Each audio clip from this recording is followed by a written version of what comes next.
Hello there, fellow travellers of the strange and unexplained. Before we dive into tonight's tale, I hope your day has been treating you well, wherever you might be in this vast world of ours. Whether you're reading this in the early morning hours with your coffee during a lunch break, or perhaps late at night when the shadows grow long and the ordinary world feels a little less certain, I'm grateful you've joined me here. What time is it where you are? Are you somewhere bustling with city lights, or maybe in a quiet town where the stars shine a bit brighter? No matter where you found yourself tonight, you're now part of our community at Fractured Reality, where we explore the stories that make us question what we think we know about the world around us. Speaking of community, if you enjoy these tales that blur the line between the possible and impossible, I'd love for you to subscribe to Fractured Reality. We're building something special here, a place where curious minds gather to explore the mysteries that hide just beneath the surface of everyday life. Your subscription helps us bring more of these stories to light, more investigations into the inexplicable, and more journeys into the spaces between what is and what might be. Now then, settle in wherever you are in this world, because tonight's story is one that will make you look twice at every photograph you've ever taken, every family album you've ever treasured, and every familiar image you thought you knew by heart. This is the story of a man who appears where he shouldn't exist, in places he's never been, and in moments that should belong only to the past. Intro, an ordinary snapshot. The grandfather clock in the hallway struck midnight as Sarah Chen pulled another dusty photo album from the bottom shelf of her bookcase. She'd been meaning to digitise her family photos for months now, but work always seemed to get in the way. Tonight, unable to sleep and facing another bout of insomnia, she'd finally decided to tackle the project. The apartment was quiet except for the gentle hum of the refrigerator and the occasional car passing on the street below. Sarah had always found something soothing about looking through old photographs late at night. There was something about the darkness outside that made the captured moments seem more vivid, more alive somehow. She opened the album with the faded blue cover, one she recognised from her childhood. The pages crinkled as she turned them, releasing that distinctive smell of old photographs and ageing adhesive. Here were birthday parties from the 80s, Christmas mornings with wrapping paper scattered like colourful snow, and summer barbecues where everyone looked impossibly young. Sarah smiled as she came across a photo of her 8th birthday party. There she was, gap-toothed and grinning, surrounded by friends whose names she could barely remember now. Her mother stood behind her, hands on Sarah's shoulders, wearing that floral dress she'd loved so much. The image was exactly as she remembered it, preserved in time like all the others. She continued flipping through the pages, pausing occasionally to study a particularly amusing hairstyle or to remember a forgotten family pet. These photos were more than just images. They were timestamps of her life, markers of moments that had shaped who she'd become. Then she reached the summer vacation section, and her fingers stopped on a familiar page. Here was the photo from their trip to Lake Tahoe when she was 9 years old. She'd seen this picture hundreds of times over the years. It showed her family standing on the wooden dock, the crystal clear lake stretching endlessly behind them. Her father had his arm around her mother's waist, and Sarah stood in front, holding her younger brother, Tommy's hand. They were all squinting slightly in the bright mountain sun, genuine smiles on their faces. It was a perfect family moment, captured forever in glossy print. But as Sarah looked at it now, something made her pause. Something felt different. She leaned closer, adjusting the desk lamp to get better light on the photograph. There in the background, standing among the tall pines that lined the far shore of the lake, was a figure she didn't remember. A tall man wearing a long black coat that seemed oddly formal for a summer day at the lake. He wore a wide-brimmed hat that cast shadows across his face, But even from this distance, she could tell he was looking directly at the camera. Sarah blinked hard and looked again. The man was still there, clear as day, as if he'd always been part of the photograph. But that was impossible. She'd looked at this picture countless times throughout her life. It had been framed on the mantelpiece in her childhood home for years. She'd stared at it during boring family dinners, memorising every detail. How could there be someone in it she'd never noticed before? She rubbed her eyes, wondering if fatigue was playing tricks on her vision. But when she looked again, the man remained, unnaturally still among the swaying trees. Unlike everything else in the background, which had a soft, slightly out-of-focus quality typical of depth of field, the man appeared sharp and clear, as if he'd been standing much closer to the camera than the trees around him. Sarah's heart began to beat a little faster. This didn't make sense. People didn't just appear in old photographs. That wasn't how the world worked. Photographs were fixed, immutable records of specific moments in time. They didn't change. She closed the album and opened it again, as if the simple act might reset whatever glitch she was experiencing. But the man was still there, patient and motionless, watching her family's perfect day from the shadows of the pine trees. Intro, an ordinary snapshot. The grandfather clock in the hallway struck midnight as Sarah Chen pulled another dusty photo album from the bottom shelf of her bookcase. She'd been meaning to digitise her family photos for months now, but work always seemed to get in the way. Tonight, unable to sleep and facing another bout of insomnia, she'd finally decided to tackle the project.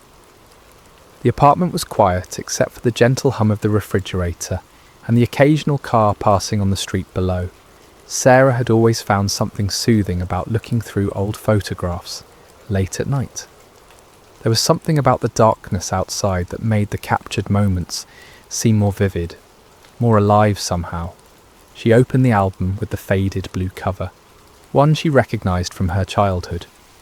The pages crinkled as she turned them, releasing that distinctive smell of old photographs and ageing adhesive. Here were birthday parties from the 80s, Christmas mornings with wrapping paper scattered like colourful snow, and summer barbecues where everyone looked impossibly young. Sarah smiled as she came across a photo of her 8th birthday party. There she was, gap-toothed and grinning, surrounded by friends whose names she could barely remember now. Her mother stood behind her, hands on Sarah's shoulders, wearing that floral dress she'd loved so much. The image was exactly as she remembered it, preserved in time like all the others. She continued flipping through the pages, pausing occasionally to study a particularly amusing hairstyle or to remember a forgotten family pet. These photos were more than just images. They were timestamps of her life, markers of moments that had shaped who she'd become. Then she reached the summer vacation section, and her fingers stopped on a familiar page. Here was the photo from their trip to Lake Tahoe when she was 9 years old. She'd seen this picture hundreds of times over the years. It showed her family standing on the wooden dock, the crystal clear lake stretching endlessly behind them. Her father had his arm around her mother's waist, and Sarah stood in front, holding her younger brother, Tommy's hand. They were all squinting slightly in the bright mountain sun, genuine smiles on their faces. It was a perfect family moment, captured forever in glossy print. But as Sarah looked at it now, something made her pause. Something felt different. She leaned closer, adjusting the desk lamp to get better light on the photograph. There in the background, standing among the tall pines that lined the far shore of the lake, was a figure she didn't remember. A tall man wearing a long black coat that seemed oddly formal for a summer day at the lake.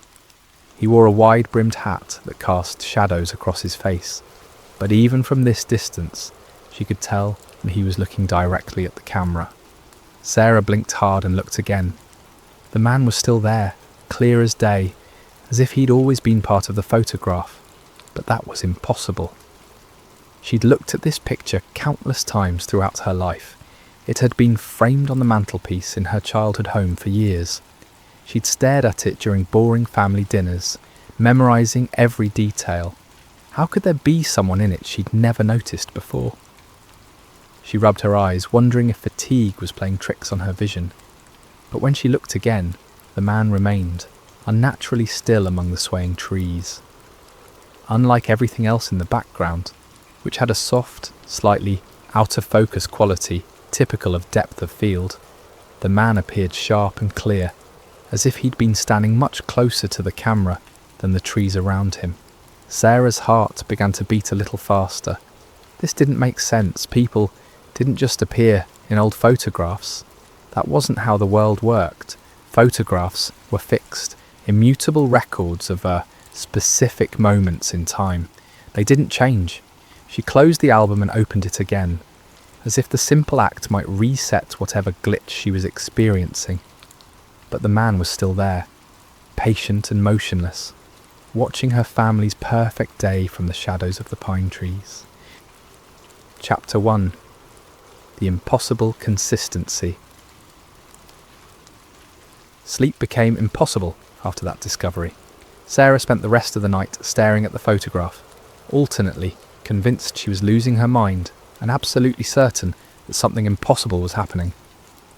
By dawn, she had made a decision. She needed to see if this anomaly existed in other copies of the photo. The first stop was her parents' house across town. Her mother, Eleanor, was surprised to see her so early on a Saturday morning, but welcomed her in with the usual offer of coffee and too many questions about her social life. "I wanted to look at that old photo of us at Lake Tahoe," Sarah said, trying to keep her voice casual. "The one from when I was 9. You still have it framed in the living room." "Of course, honey. You know I never throw away family pictures. It's right there on the piano."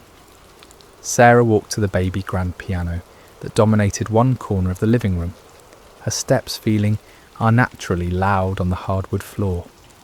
There, among the collection of family photos that had been arranged on the piano's glossy surface, for as long as she could remember, sat the familiar silver frame.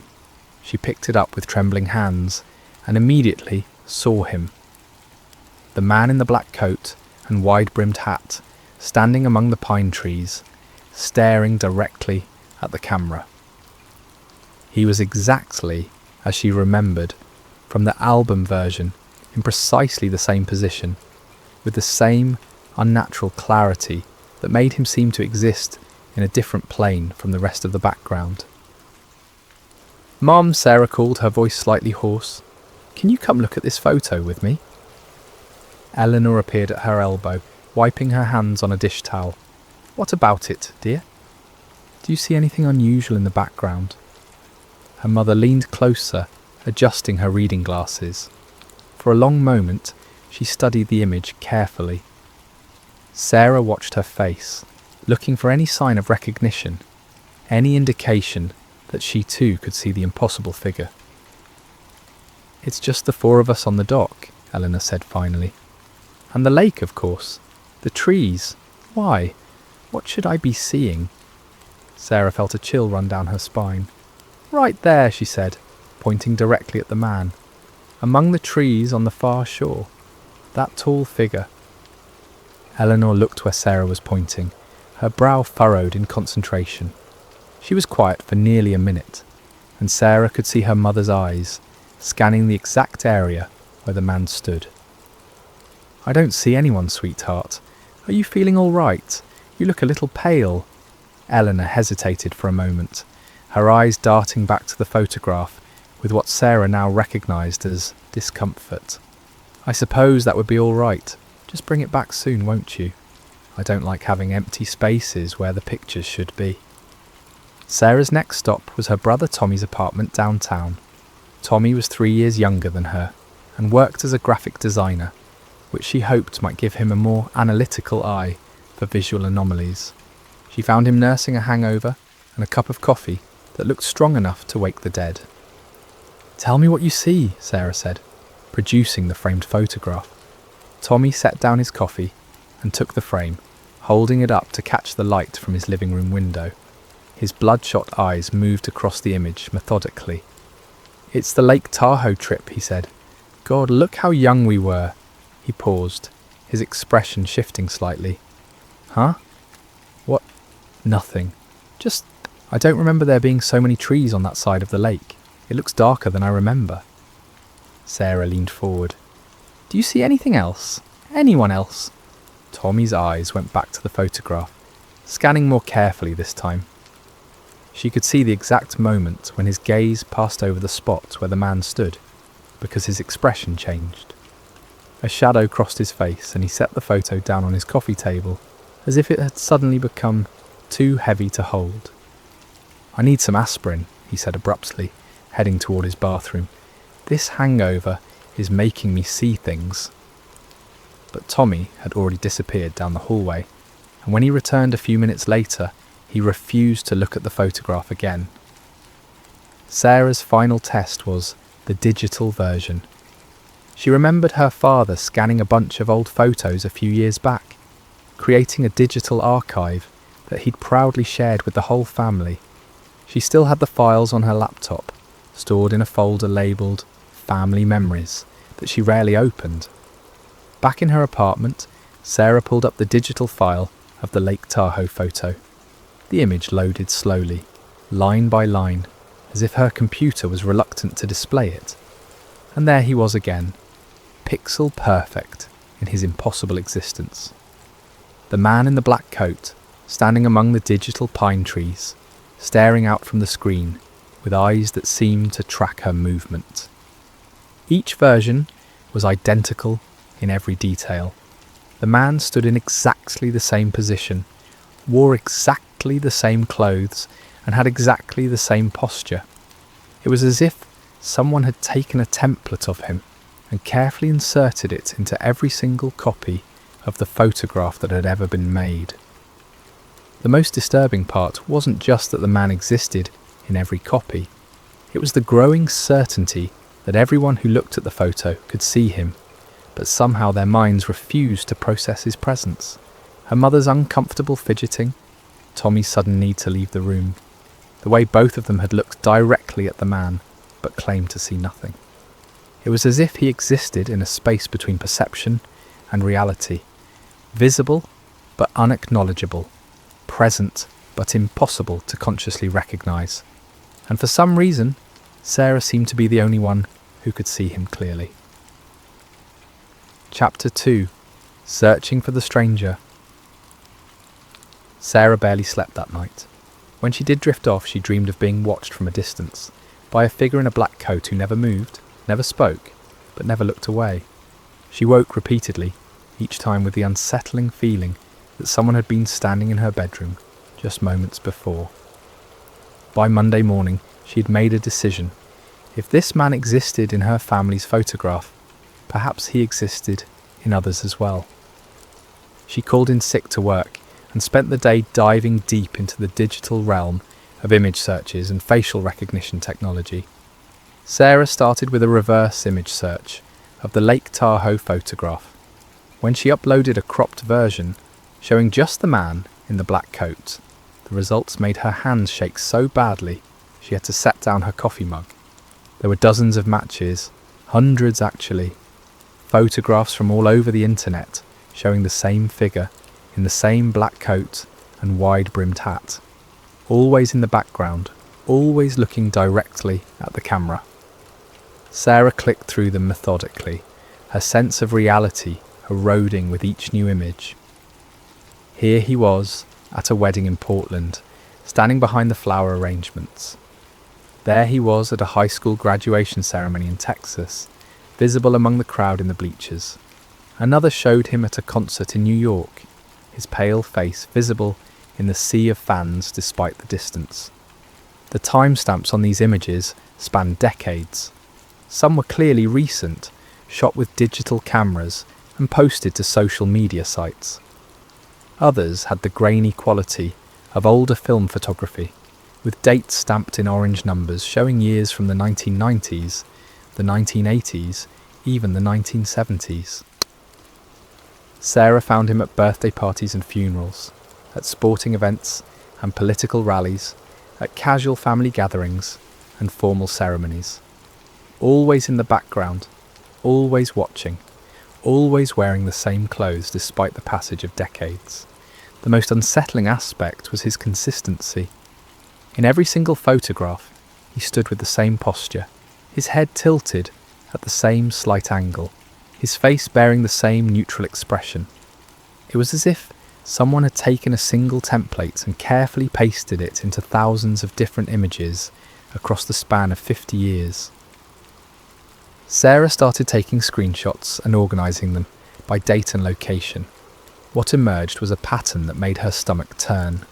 When she plotted the locations on a map using an online tool, the pins formed a rough spiral shape, starting from the east coast and gradually working its way inland. The dates showed a progression westward over time, as if someone or something was following a predetermined path across the country. The spiral's centre point, when she calculated it as precisely as possible, was located approximately 50 miles from her current home address. The worst part came when Sarah realised that the most recent photographs in her collection showed locations that were getting closer and closer to her city. There was one from a farmer's market she recognised, taken just 3 months ago. Another from a park where she sometimes jogged, uploaded to Instagram 6 weeks ago. And then, with a chill that seemed to freeze her blood, Sarah found the most recent one. It had been posted to Facebook just 5 days ago by someone she'd never heard of. The photo showed a group of friends at a local restaurant, smiling and raising their beer glasses in a toast. But there, barely visible through the window behind them, was the familiar figure in black, standing on the sidewalk outside. And for the first time in any of the photographs Sarah had seen, the man wasn't looking at the camera. He was looking at the restaurant's interior, looking at the people inside, looking, she realised with dawning horror, as if he was hunting. Sarah's hands trembled as she continued her search, and that's when she discovered that she'd been looking at the problem all wrong. She'd been searching for the man in other people's photographs, but she hadn't considered the possibility that he might be appearing in her own. She opened her phone's photo gallery and started scrolling backward through recent pictures. At first, everything looked normal, but as she looked more carefully, applying the same methodical attention she'd used with the Lake Tahoe photo, she started to notice details she'd missed before. There, in a photo from the grocery store parking lot last week, if she zoomed in on the store's windows, she could just make out a tall figure standing inside, near the customer service desk. The image quality was too poor to make out details, but the height was right, and there was something about the posture. And here, a picture from her lunch break 3 days ago, showing the food truck where she'd bought a sandwich. In the background, near the office building across the street, a dark figure stood motionless, while everyone else hurried past with the typical urgency of downtown pedestrians. Sarah spent the rest of the afternoon going through months of photographs on her phone, and the pattern became undeniable. He was there, again and again, always in the background, always watching, sometimes barely visible, sometimes clear enough that she wondered how she'd missed him before. The frequency of his appearances had been increasing over the past few months, and the distance between him and Sarah in each photo was steadily decreasing. 3 weeks ago, he'd been across the street. 2 weeks ago, he was on the same block. Last week, he was in the same store. By evening, Sarah had created a comprehensive timeline that read like a stalker's journal, except the stalker was someone who couldn't possibly exist, someone who appeared in photographs spanning decades before she was even born. She tried calling her brother Tommy, but when he answered the phone, his voice sounded strained and distant. "Sarah? Look, I can't really talk right now. I've been having some weird dreams since yesterday, and I just think maybe you should stay away from old photos for a while, okay?" "Tommy, what kind of dreams?" "The kind where someone's watching me sleep. The kind where I wake up and check all the locks on my doors twice. His voice dropped to almost a whisper. The kind where I see him in every shadow. The line went dead, and when Sarah tried calling back, Tommy didn't answer. That night, Sarah double-checked every lock in her apartment and drew all the curtains closed. But as she prepared for bed, she couldn't shake the feeling that somewhere in the darkness outside, a patient figure in a black coat was waiting for her to fall asleep. Chapter 3. The Pattern Emerges. Sarah didn't sleep at all that night.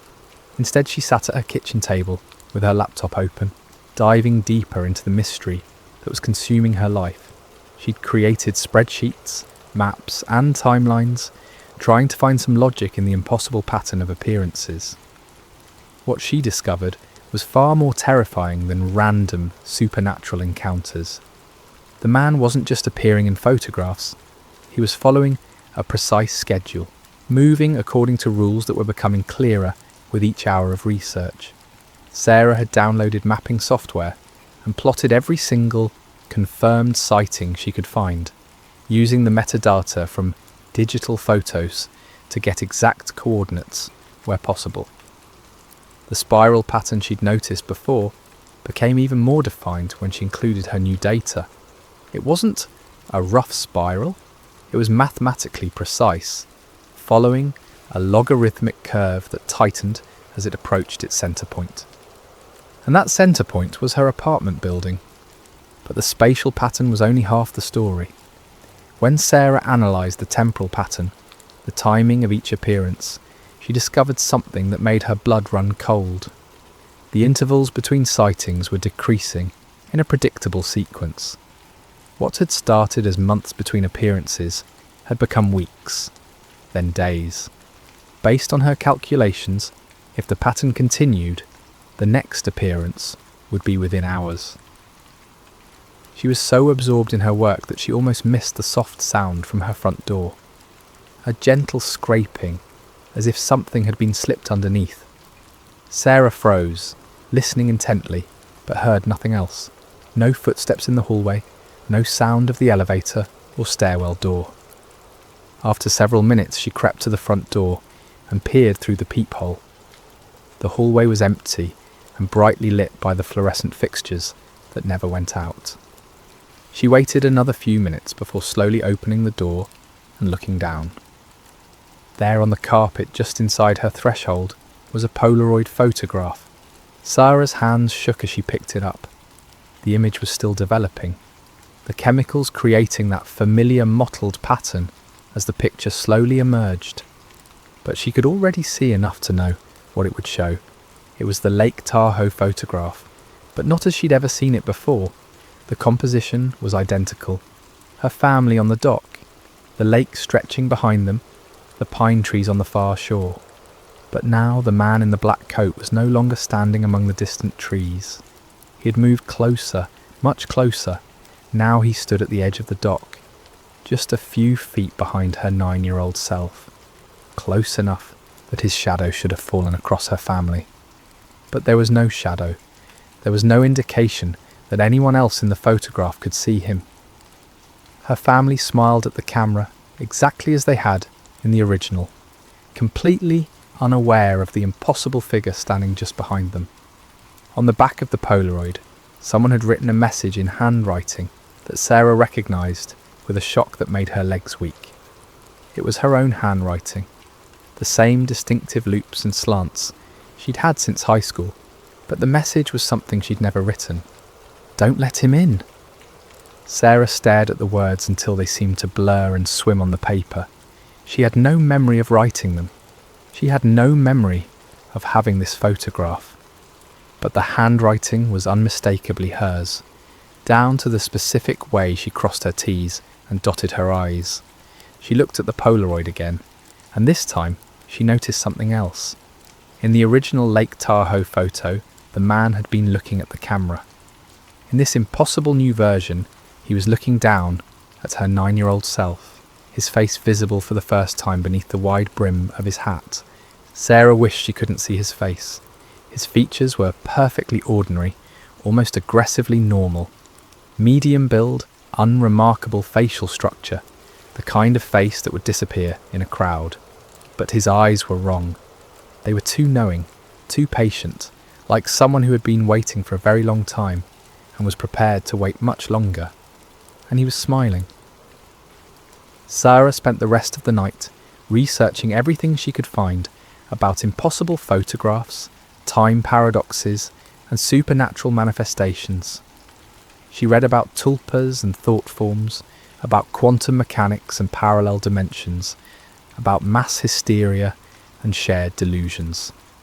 None of it explained how someone could appear in photographs that had been taken decades before they should have existed, or how that same person could seemingly travel through time while following a mathematical pattern that led directly to her door. But she did find one theory that chilled her more than all the others combined. It was buried in an obscure academic paper about temporal anomalies and photographic evidence, written by a professor of theoretical physics whose work had been largely dismissed by his colleagues. The paper suggested that certain individuals might exist as temporal parasites, entities that existed outside normal time, but could manifest within recorded moments, feeding off the psychic energy of being observed. These parasites would gradually work their way forward through time, growing stronger with each observation, each moment of fear or confusion they created in their victims. According to the theory, the parasite would eventually reach the present moment, the exact time and place where its victim existed in real time. And when that happened, the barrier between the recorded moment and reality would collapse. The parasite would step out of the photographs and into the world. Sarah looked at the Polaroid again, studying the man's patient smile. According to her calculations, based on the decreasing intervals between his appearances, he should manifest in her actual reality within the next 12 hours. As if responding to her thoughts, her phone buzzed with a notification. A new photo had been added to her cloud storage account, even though she hadn't taken any pictures in days. Sarah opened the app with trembling fingers. The photo showed her sitting at her kitchen table, laptop open, the impossible Polaroid spread out before her. It had been taken from outside her apartment window, looking in through the glass. The timestamp showed it had been captured exactly 30 seconds ago. Sarah spun around to look at her kitchen window, but saw only her own reflection, staring back from the dark glass. She was on the 4th floor. No one could have taken that photo from outside her window. No one human, anyway. The photo's metadata showed GPS coordinates that placed the camera's location in mid-air, 40 feet above the ground, directly outside her building. Sarah grabbed the Polaroid and ran to her bedroom, slamming the door behind her. She pushed her dresser in front of the door and closed the curtains on her bedroom window. Then she sat on her bed, clutching the impossible photograph, and waited for morning. But morning felt very far away, and Sarah was beginning to understand that the man in the black coat wasn't bound by the normal rules of time, space, or possibility. He was coming for her, following a pattern that had been decades in the making, and she was running out of time to figure out how to stop him. The Polaroid in her hands was still developing, the chemicals slowly revealing more detail. As she watched, horrified, the image began to change. The man's smile was widening, and his eyes were no longer looking at her 9-year-old self. Now he was looking directly out of the photograph, meeting Sarah's eyes across 30 years of impossibility, and his lips were moving as if he was trying to tell her something. Chapter 4. The Warning. Sarah didn't realise she'd fallen asleep until she woke up on her bedroom floor, the Polaroid clutched against her chest. Pale morning light filtered through her curtains, and for a moment she allowed herself to hope that the entire experience had been an elaborate nightmare brought on by stress and too much caffeine. Then she looked at the photograph in her hands. The image had finished developing completely, and what she saw made her stomach lurch. The man was no longer standing behind her family on the dock. Now he was sitting at their kitchen table in the background of the photo, as if he'd been invited to join them for their post-vacation breakfast. Her family was still unaware of his presence, but he was looking directly at the camera with an expression of satisfied anticipation. The handwriting on the back had changed too.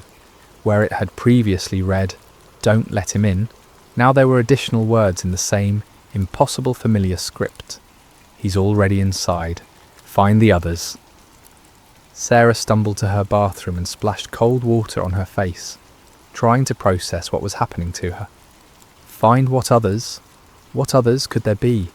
She was dealing with something that existed in photographs, something that couldn't possibly be real.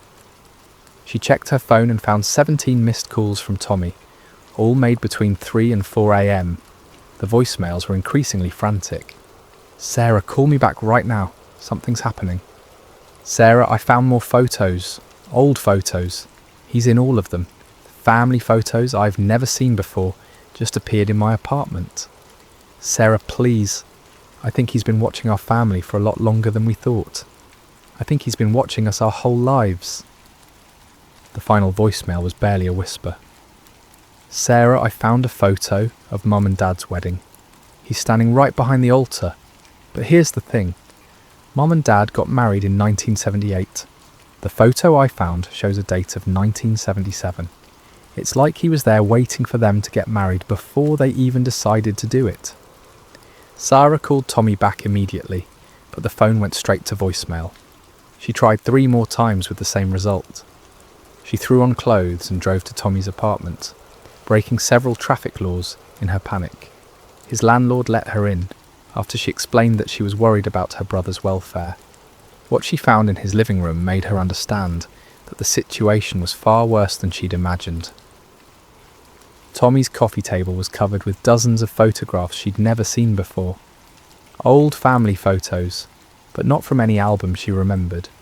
Photos of birthday parties she hadn't attended, Christmas mornings that looked familiar but wrong, vacation trips that seemed like distorted memories of events that had happened differently. In every single photograph, the man in the black coat was present, sometimes in the background, sometimes standing right next to family members who seemed completely unaware of his existence. The photos spanned decades, showing her parents as young adults, her grandparents in their prime, even great-grandparents she'd only seen in a few old formal portraits. But these weren't the formal portraits she remembered.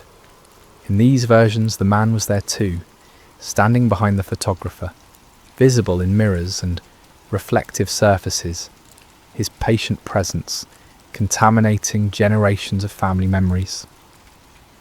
Sarah found a note from Tommy on the kitchen counter, written in his familiar scrawl. "Gone to Mom and Dad's house. Need to check the basement.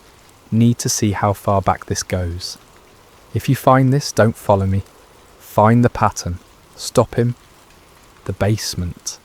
Sarah remembered now that her parents' basement was where they kept the really old family photographs, the ones that went back to the early 1900s, boxes and boxes of family history that no one had looked through in years. She tried calling her parents, but got no answer at their house. Her mother's cell phone went straight to voicemail, and her father's was turned off. Sarah drove to her childhood home with a growing sense of dread. The house looked normal from the outside, the same neat suburban lawn, the same carefully maintained flower beds. Her mother tended obsessively. But something felt wrong. The windows were all closed despite the warm morning, and her father's car was gone, even though it was Saturday, and he rarely went anywhere on weekends. She used her key to let herself in, calling out as she entered. "Mum? Dad? Tommy?" No response. The house felt empty, but not in a normal way. It felt abandoned, as if everyone had left suddenly and in a hurry. Sarah made her way to the basement door and found it standing open. The light was on downstairs, casting harsh shadows up the wooden steps. She could hear a sound from below, a soft rustling like someone going through papers. "Tommy?" she called down the stairs. The rustling stopped. Sarah descended slowly, her hand trailing along the wooden banister. The basement was exactly as she remembered from childhood. Concrete floors, exposed rafters, and rows of metal shelving containing decades of family accumulation. Christmas decorations, old sporting equipment, boxes of books and photographs. But now all the photo boxes had been pulled from their shelves and opened, their contents spread across several folding tables that hadn't been there before.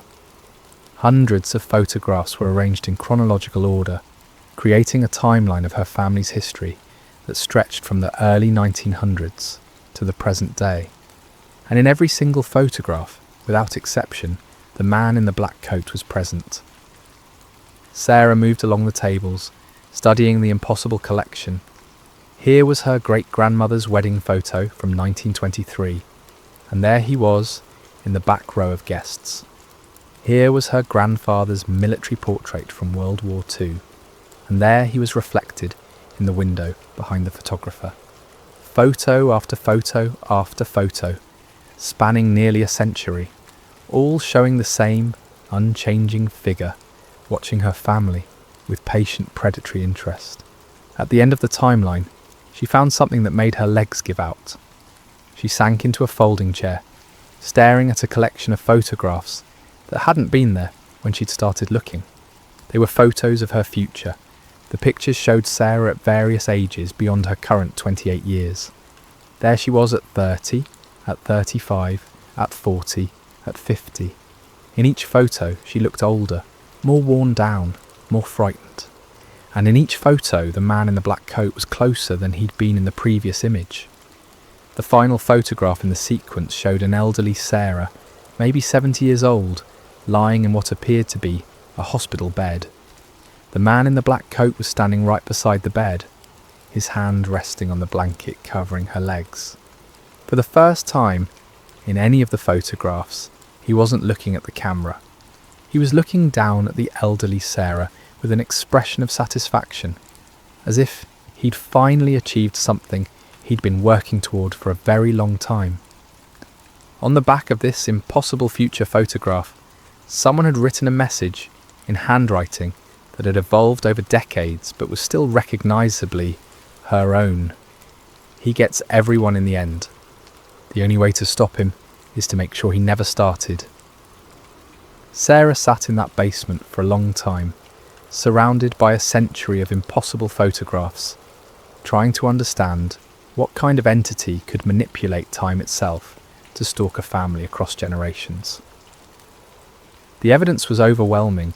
This wasn't a ghost or a supernatural being in any traditional sense. This was something that existed outside of time, something that could move backward and forward through the timeline of her family's existence, gradually working its way towards some ultimate goal. And now, according to her calculations and the evidence spread out before her, he was ready to step out of the photographs and into reality. As if summoned by her thoughts, Sarah heard the soft sound of footsteps on the basement stairs. Slow, measured footsteps that didn't match the gait of anyone in her family. She turned around to see a figure descending the stairs, silhouetted against the light from the basement door. Tall, wearing a long black coat with a wide-brimmed hat that cast shadows across his face. He reached the bottom of the stairs and stood there for a moment, perfectly still, exactly as he appeared in all the photographs. Then, for the first time in over a century of watching, he spoke. "Hello, Sarah. We need to talk." Chapter 5. The Visit. Sarah's scream died in her throat as she realised something impossible. The man's voice was familiar. It was her own voice, but deeper, older, worn down by decades of an existence she couldn't comprehend. "You're wondering how this is possible," the figure continued, stepping closer to the tables covered with photographs. "You're wondering what I am, what I want, why you're family." He removed his hat, revealing a face that was aggressively ordinary, except for eyes that held too much knowledge. "The answer is simpler and more terrible than you think. Sarah found her voice. "You're not real. You can't be real." "I'm as real as you are. In fact, I am you." He gestured to the photographs spread across the tables. "Or rather, I'm what you become when you figure out how to escape." Escape what? Time, death, the linear progression that traps everyone else. He picked up one of the photos, the wedding picture of Sarah's great-grandmother. It started with her, you know. Margaret Chen, born Margaret Sullivan. She was the first one to see me, the first one to understand what I was offering. Sarah stared at the photograph. Her great-grandmother stood beside her new husband, radiant in her wedding dress. But now Sarah could see what she'd missed before. Margaret's eyes weren't looking at the camera. They were looking directly at the man in the black coat, and her expression wasn't one of joy. It was one of recognition and terror. "She made a choice," the man continued. "When she was dying, alone in that hospital room in 1987, she chose to step outside of time rather than face the end. But the method has consequences. To exist outside the timeline, you have to anchor yourself to moments that have already been recorded. Photographs, memories. You have to find a way to insert yourself into the past so you can move through it. That's impossible. So was photographing light until someone invented the camera. So was capturing sound until someone invented the phonograph. Every impossibility is just a technology waiting to be discovered." He smiled, and Sarah saw her own smile reflected in his features, distorted by decades of something that wasn't quite living. "Margaret figured it out first, but she made mistakes. She was too obvious, too present. She scared her family into avoiding photographs, into destroying records. She cut herself off from her anchors and faded away." Sarah looked at the chronological display of family photos, understanding dawning like a cold sunrise. "You learned from her mistakes." "I learned to be patient, to stay in the background, to let people see me just enough to create the anchor points I needed, but not enough to make them stop creating new ones." He moved along the tables, his fingers trailing over decades of family memories.